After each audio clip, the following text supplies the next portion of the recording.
The card reader beeped an error.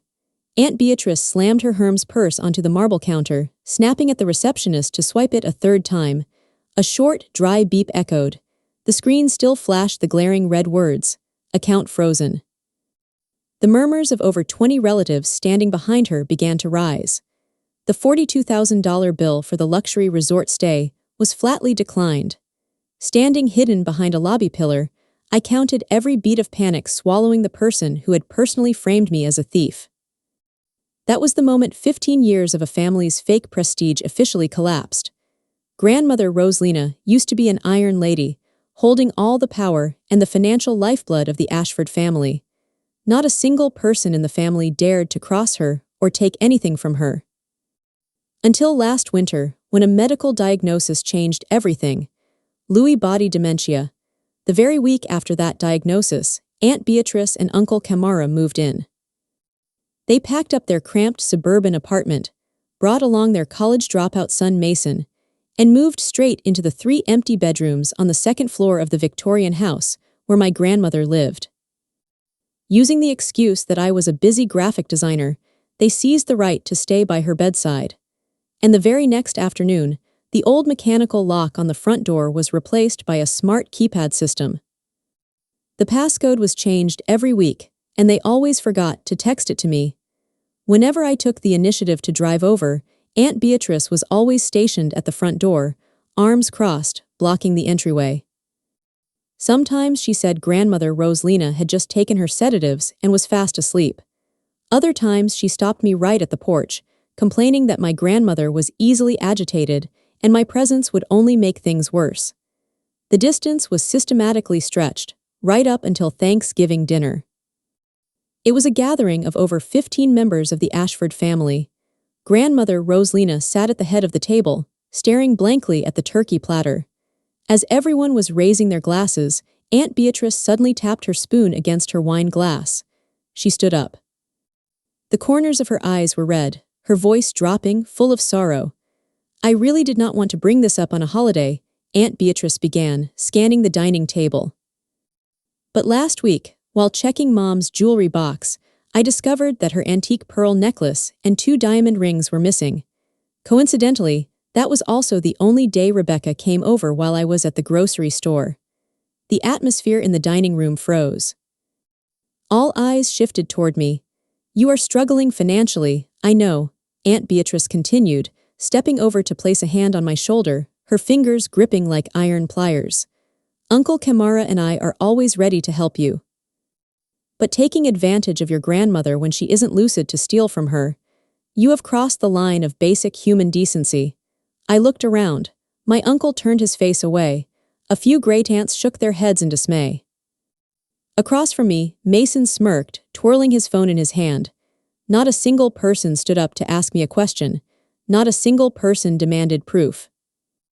Aunt Beatrice had orchestrated a flawless play about a middle-aged woman sacrificing her golden years to care for her sick mother, contrasted with a drifting, destitute niece. From that night on, I was officially banned from stepping foot into the house. In the extended family group chat, Mason constantly threw shade, calling me an ungrateful leech. They built a solid wall of public opinion, completely isolating me from my grandmother. I did not scream for a search. I did not cry and plead my innocence. When thrown into an environment overflowing with manipulation, my survival reflex was to shut off all surface emotions. I turned myself into a data processing machine. If they wanted to use reputation to crush me, I would use administrative paperwork to bury them. Things began to accelerate on a Tuesday afternoon. My phone received a voicemail. It was from Grandmother Rosalina's number. In the 45-second recording, amid panicked gasps, was a moment she suddenly regained her lucidity from the fog of her illness. "Rebecca, I can't find my bank cards. Camara made me sign some medical power of attorney papers, but they had the retirement fund logo. I'm so sleepy. The medicine is bitter." The recording was cut off by the sound of a door opening and Aunt Beatrice's shrill voice. I backed up the audio file to 3 different hard drives. The next morning, I took the day off work and drove straight to the main branch of the bank, where my grandmother held her accounts. The branch manager was an old family acquaintance.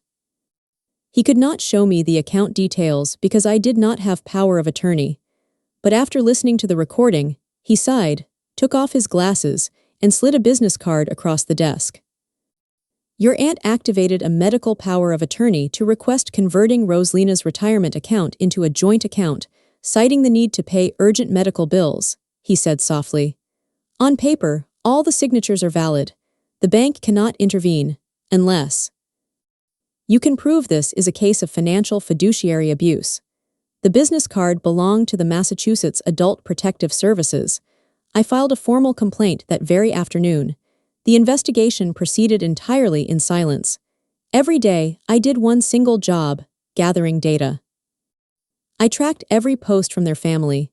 Mason showed off a brand new Tesla worth over $80,000.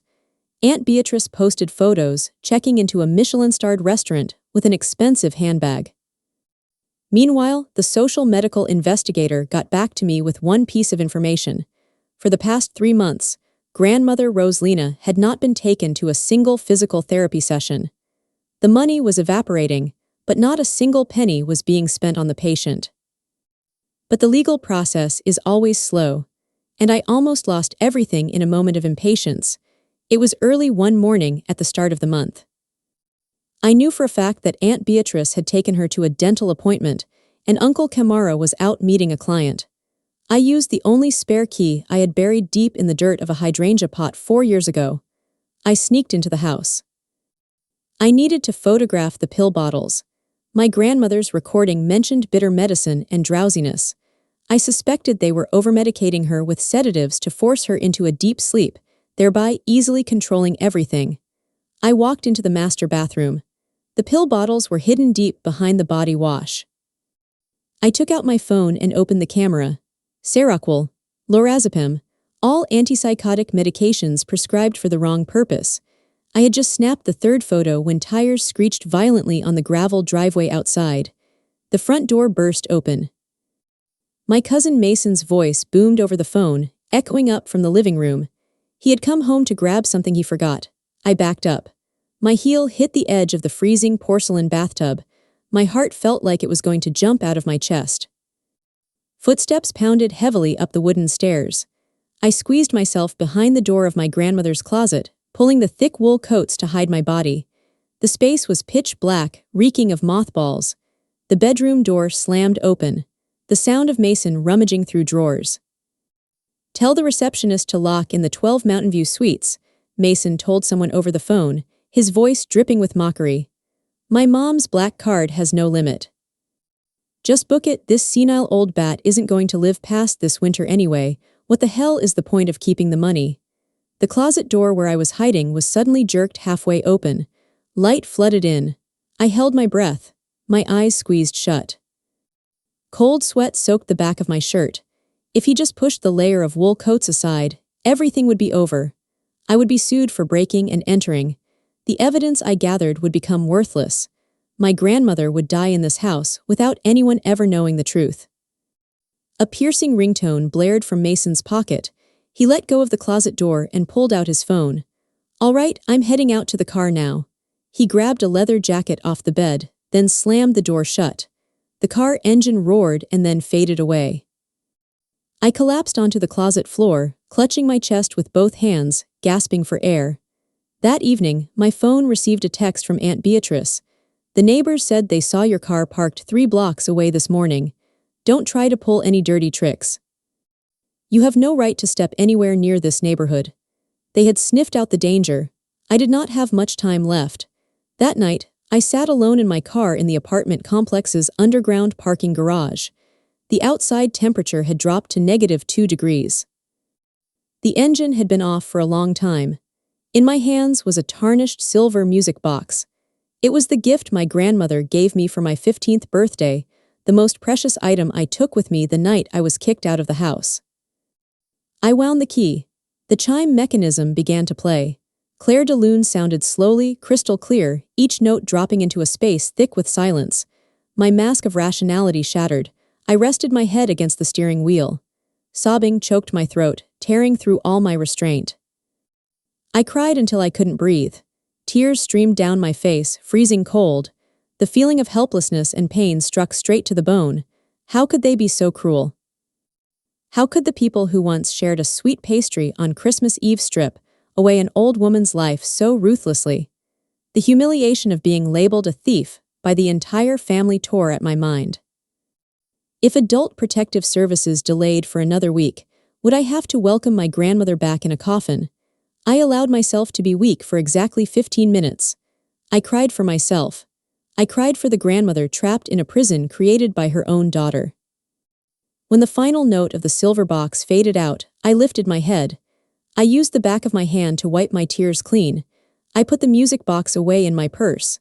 The system booted up again. The process of nailing the coffin shut on their family's reputation would have no room for hesitation. 1 week later, the entire Ashford family received an e-invitation. Aunt Beatrice and Uncle Kamara were hosting an all-inclusive luxury getaway at Aspen's most exclusive resort to celebrate their 25th wedding anniversary.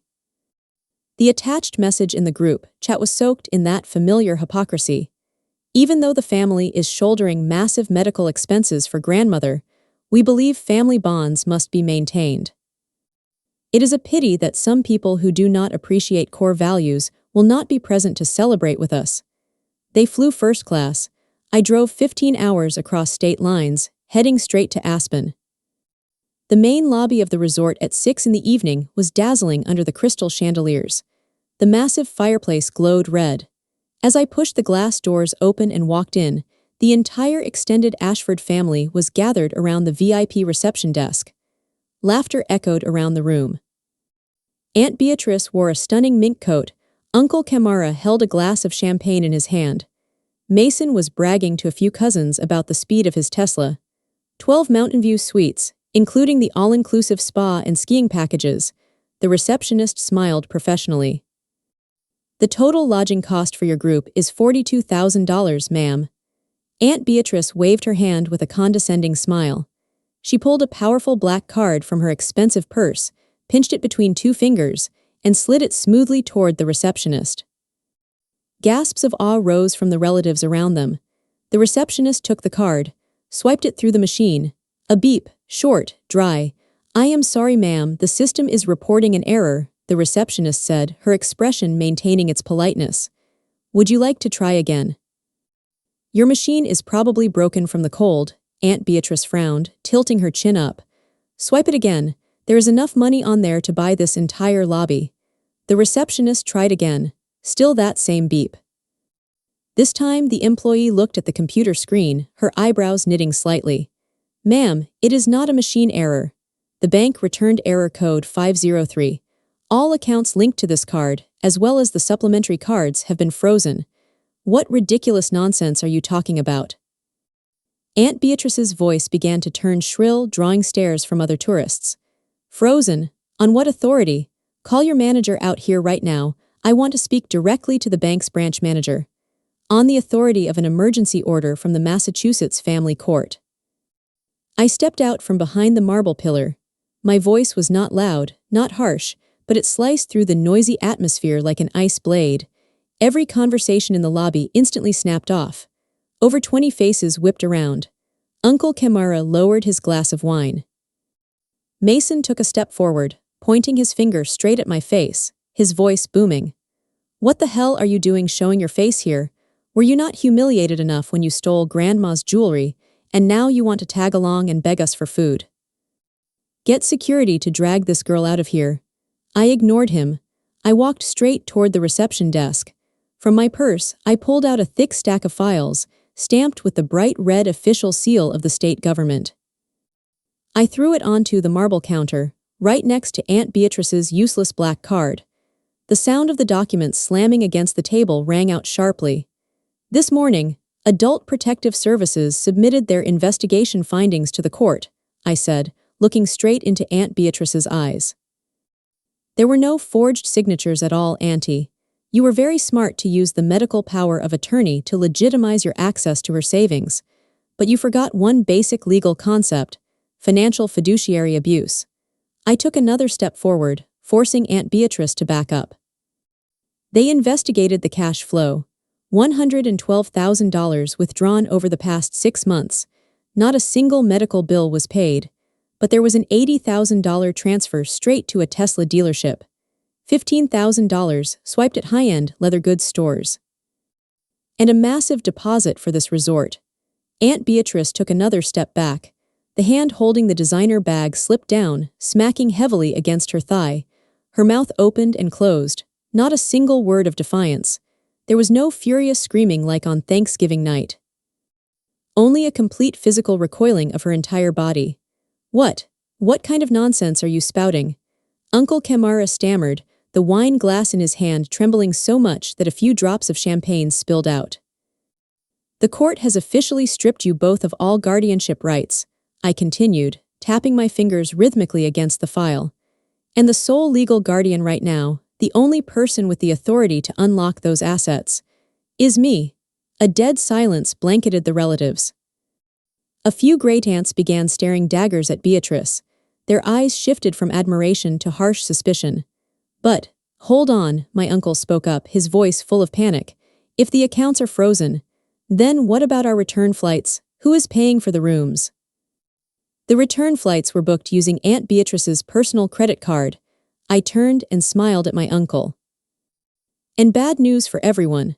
Because there are signs of money laundering from the retirement account to personal accounts, all credit cards under Beatrice and Camara's names have been frozen indefinitely by the bank pending investigation. The crowd broke into chaos. Yells and interrogations erupted loudly. The people who just 5 minutes ago were flattering the generosity of Aunt Beatrice's family were now turning on her, demanding she explain the money. They realized they had been abandoned in one of the most expensive ski towns in America. No hotel rooms, no flights home. And in sub-zero temperatures, the truth about the real thief had been laid completely bare before dozens of judging eyes. You cannot do this. Aunt Beatrice finally found her voice again, but it was shattered and shrill with despair. She lunged for her phone, dialing frantically. I am calling my lawyer. You are a liar. Go ahead and call. I turned my back and walked away, pulling up the collar of my coat. Your lawyer can meet with the financial police at the Boston house tomorrow morning. Oh, and I almost forgot. A restraining order has also been issued. From this moment on, if anyone in your family steps within a 200-foot radius of my grandmother, the penalty is straight to jail. I pushed the glass doors open and stepped outside. The freezing mountain air rushed into my lungs, clean and pure. I didn't stick around to watch them tear each other apart. The transaction was complete. That very afternoon, under the supervision of a social worker and the police, grandmother Rosalina was moved out of that house reeking of sedatives. Currently, she is living in a high-end private memory care facility in the suburbs, with sprawling gardens and a team of doctors on call 24 hours a day. Aunt Beatrice's family is standing trial for elder financial abuse, facing prison time and massive credit card debts that are accumulating interest by the day. Last weekend, I went to visit her. We sat on a wooden bench under the pale afternoon sun. The dementia had taken a lot away from her. She no longer clearly remembered the chaotic events that had unfolded. Sometimes, she looked at me and called out the name of some old friend. But when I took the silver music box out of my bag and wound the key, her clouded eyes squinted slightly. Claire de Lune began to play. She reached out her frail, age-spotted hand, gently touching my fingers that were holding the box. This melody. She smiled, a remarkably gentle and peaceful smile. Someone, who loved me very much, used to hold on to this. I held her hand, resting my head against the shoulder of her soft wool sweater, letting a single tear fall. Not everything that is lost can be fully reclaimed through the law, but there are some boundaries that force us to become ruthless, just to preserve the last bit of peace for the people we love.